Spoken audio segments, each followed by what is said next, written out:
So Alien Isolation is getting a sequel, as in really getting a sequel. We've got some footage and everything. It's kind of sparked some thoughts in me about what that means and the things I want to see, the things I don't want to see. I think it's very important that this game realizes what it's living up to. You know, like we've had dozens of Aliens games, and that's the key word, Aliens games. An Isolation sequel, I think, needs to be an alien game. It needs to put fear, anxiety, tension first and foremost, atmosphere first and foremost. I do not want to see run and gun corridors. I don't want to see turrets or marines or dropships or anything like that.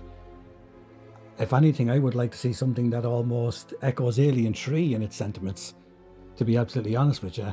You know, maybe a couple of fellow colonists, fellow survivors who may or may not be friendly or hostile or at least recruitable, something to that effect.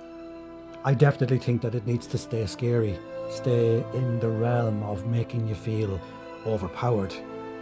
There's probably a bunch of new things that they could do with regards to the creature itself. It could be granted new abilities to, like, maybe climb across walls and ceilings. You know, the alien in Isolation, he was ground based. You know, he owned that place. He didn't need to be on walls. But if we were going to be exploring that kind of territory again, it would make sense to give the creature new abilities, and maybe us new abilities to compensate for his new abilities. I'm really excited about this game.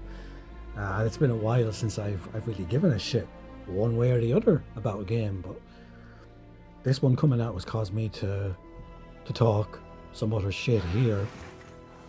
I think it's really interesting, actually, that amongst my friend list, if I go looking through the trophies, the majority of them who have Alien Isolation, they stopped.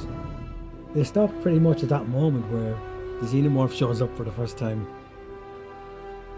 I think that's interesting. You know, it's a very scary game. Like, people can point to Resident Evil or Silent Hill or any of them, but Isolation created a tension that was unique all to it. I think it was all down to the fact that it was that singular AI that opposed you, that was hunting you, that was learning from you for the whole experience. Like, in most games, AI lasts about as long as a wet fart, you know? An AI in Call of Duty just has to find cover. You know, an AI in Uncharted just needs to stand there long enough for you to kick it in the face. But this AI was on your ass, hunting you for the entirety of the runtime, which made it incredibly unique. I think that, like a sequel, or maybe there'll be more than one alien, I don't know. Like, one of the late game reveals in Isolation was the fact that there was more than one alien on the station. There were several. So I don't know if we're going to focus on one alien, or maybe focus on one alien at first and then introduce more along the way. That's kind of what they did the first time, I guess. But it is important that it keeps that kind of singular focus on the tension and the scares. Like, I don't think the world really needs another Aliens game. Like, I mean, Rogue Incursion was kind of good. I actually quite enjoyed that game. But let Rogue Incursion 2 take care of the running and gunning element, and let's make sure that this Isolation sequel keeps it firmly in the realms of being tense and unsafe and creepy. You know, the games that live long in the memory are the ones that make you feel something, and Alien Isolation made me feel fear.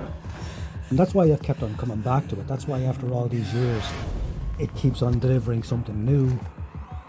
That's why I'm probably going to play it again this year, out of excitement for the new one coming. I'm looking forward to it. I am. I really am.